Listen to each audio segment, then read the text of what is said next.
Imagine it is 30,000 years ago. A winter storm is screaming across the European steppe. The temperature has plummeted to 40 below zero, cold enough to freeze human tissue in minutes. You have no bricks, no mortar, no glass windows to stop the wind, and no thermostat to turn the tide. In this world, the horizon is your only roof. You are an apex predator, yet you are physically fragile, naked, thin-skinned, and vulnerable. By all the laws of biology, you should be dead. And yet, you aren't just surviving, you are thriving. How did our ancestors endure a world that was trying to freeze, soak, and eat them, all without ever building a single house? To understand how they did it, we have to stop thinking of a home as a building and start thinking of it as a strategy. For 99% of human history, the house, as we know it, didn't exist. From the moment our ancestors stood upright in Africa to the end of the last ice age, humans were nomads. We were a species on the move, following the great migrations of reindeer, bison, and mammoths. This was the Pleistocene, an epoch defined by radical climate shifts. One millennium, the world was a lush garden. The next, a wall of ice, 2 miles thick ground, everything in its path to dust. Our ancestors, from Homo erectus to early Homo sapiens and Neanderthals, lived in a state of constant environmental pressure. But here is the mystery. If you don't have a permanent shelter, how do you protect your young? How do you keep your tools dry? How do you sleep without becoming a midnight snack for a saber-toothed cat? The answer lies in a brilliant combination of opportunism, engineering, and a discovery that changed the laws of nature. The problem with the wild isn't just the outside, it's the energy math. Every second your body is exposed to the wind or rain, you are losing heat. To survive, a human must maintain a core temperature of about 98.6 degrees Fahrenheit.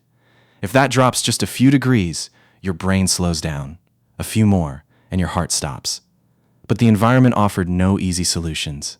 Caves, the classic human home in our imagination, were actually rare. Most were damp, dark, and already occupied by things much bigger and hungrier than us, like the cave bear, a half-ton monster that didn't like roommates. Furthermore, staying in one place was a death sentence.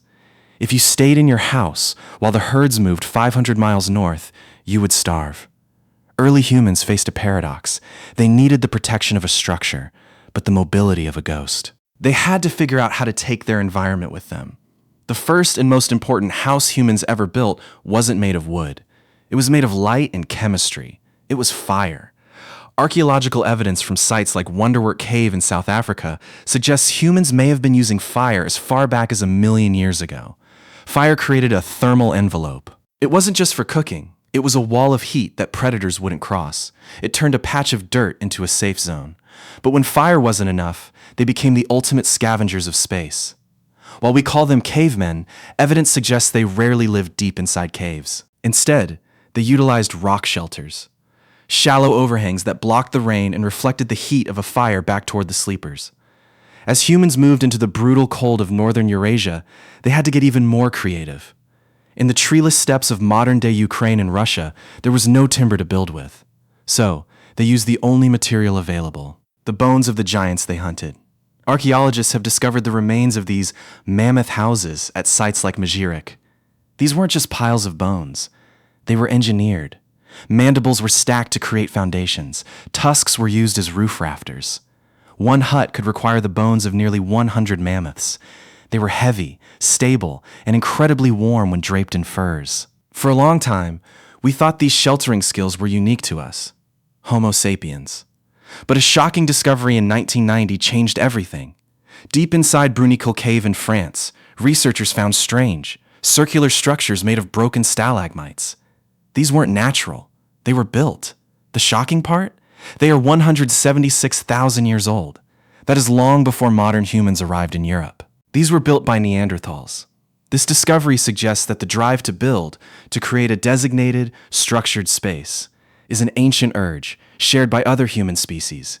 They were using lighting, spatial planning, and construction in the pitch black, hundreds of feet underground. It proves that the home existed in the human mind long before we had the tools to build a permanent one. Beyond the physical structures, humans developed a portable house that changed the course of our evolution: clothing.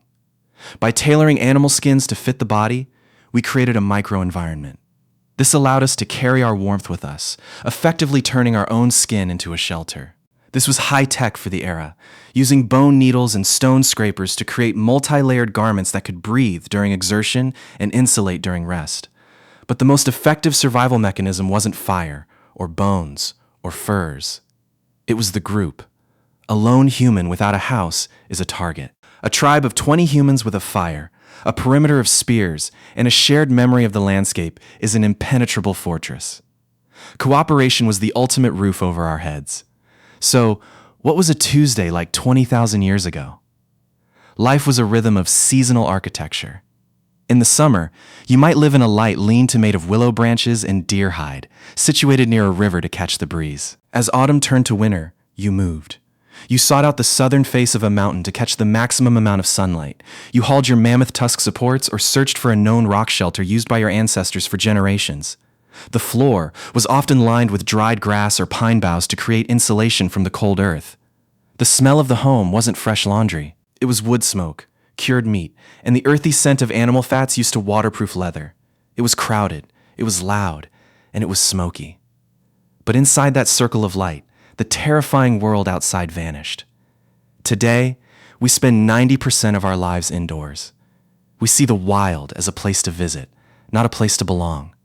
But our bodies and our brains were forged in that world without walls. When we look at the ruins of a mammoth-bone hut or the soot on a cave ceiling, we aren't looking at primitive life. We are looking at the birth of the human spirit, the moment a fragile creature decided that the environment wouldn't dictate its terms. We didn't survive because we found houses. We survived because we learned how to turn the entire world into a home. The next time you walk through your front door and flip a switch, remember, the comfort you feel isn't just about the walls around you. It's a million-year-old legacy of fire, bone, and the sheer human will to stay warm in the dark. We didn't just survive the elements. We mastered them.